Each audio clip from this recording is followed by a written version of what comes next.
Hello, I'm Congressman Carlos Curbelo, representative for South Florida in the U.S. House of Representatives and co-founder of the Bipartisan Climate Solutions Caucus.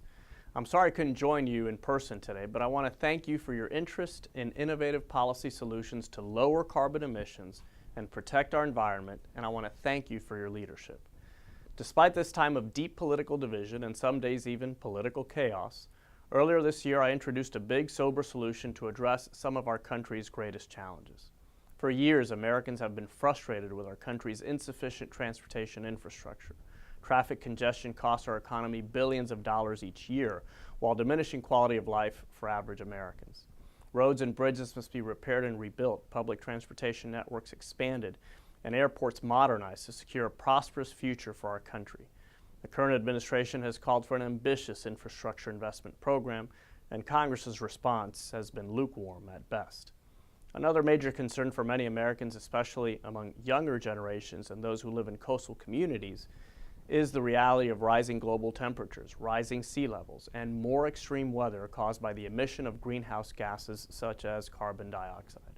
Already, my constituents in South Florida are experiencing the effects of higher sea levels with chronic coastal flooding and saltwater intrusion in the Everglades, which threatens our drinking water supply.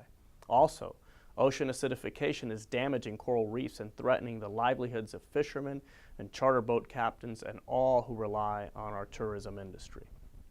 So all of this is why I filed the Market Choice Act, which recognizes the cost of carbon dioxide emissions while at the same time repealing the regressive discriminatory gas tax, which overburdens Americans who drive traditional vehicles and fails to fully fund our nation's infrastructure needs. First, the bill would set the United States on a plan to reduce carbon emissions and not only fulfill but exceed the commitments set out under the Paris Agreement. According to the study from Columbia University, the $24 per ton price this bill would set on carbon with an annual 2% increase plus the Consumer Price Index would result in 27 to 32% reductions in carbon emissions by 2025 and 30 to 40% reductions by 2030. Second, the bill raises much-needed revenue to modernize our national infrastructure, a bipartisan priority that remains elusive without a new influx of revenue. Under the gasoline tax, the Highway Trust Fund is projected to receive $407 billion over the next 10 years. Our bill would provide an additional $285 billion, along with an additional $18 billion for the Airways Trust Fund. This robust investment in American infrastructure will result in reduced travel times, improved logistical efficiency, and economic growth. Third, the bill would eliminate regressive, inefficient, and discriminatory taxes like the gasoline tax and the aviation fuel tax to capture the entire economy. While the gas tax disproportionately affects those of lower and middle incomes who can't afford higher efficiency vehicles like Teslas, our bill promotes equitable treatment for Americans driving traditional cars and ensures all Americans are contributing their fair share to our country's infrastructure needs.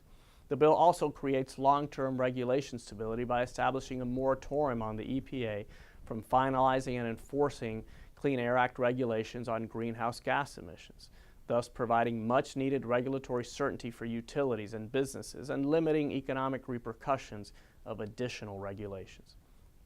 Trade partners would be held accountable by way of a border tax adjustment, a concept advanced in the past by the Speaker of the House and Chairman of the Ways and Means Committee, and American exporters will be held harmless to protect their competitiveness. Additionally, there will be more certainty for workers and business as a result of a rolling moratorium on the EPA's regulation of greenhouse gas emissions. Lower-income Americans will be protected from higher utility bills, and assistance will be provided for displaced workers. In addition to all of this, modeling shows that under this policy, emissions reductions will exceed the goals outlined in the Paris Agreement. We've already seen enormous support for this kind of solution. Environmental and climate change advocates across the political spectrum have called it bold, innovative, and sensible. 34 diverse companies representing a wide cross-section of the U.S. economy welcomed this legislation for its contribution to the discussion. I truly believe that one day my Market Choice Act or legislation similar to it will become law. We simply owe it to every American, and especially to younger generations who are understandably concerned about the future. It's why in Congress I'm working with colleagues on both sides of the aisle to debate and support market-based solutions, investments, and innovations that could mitigate the effects of climate change and make our nation more resilient. And it's why your being here today is so important. Your passion and leadership can make a difference for a stronger economy and a healthier and cleaner planet. Thank you so much.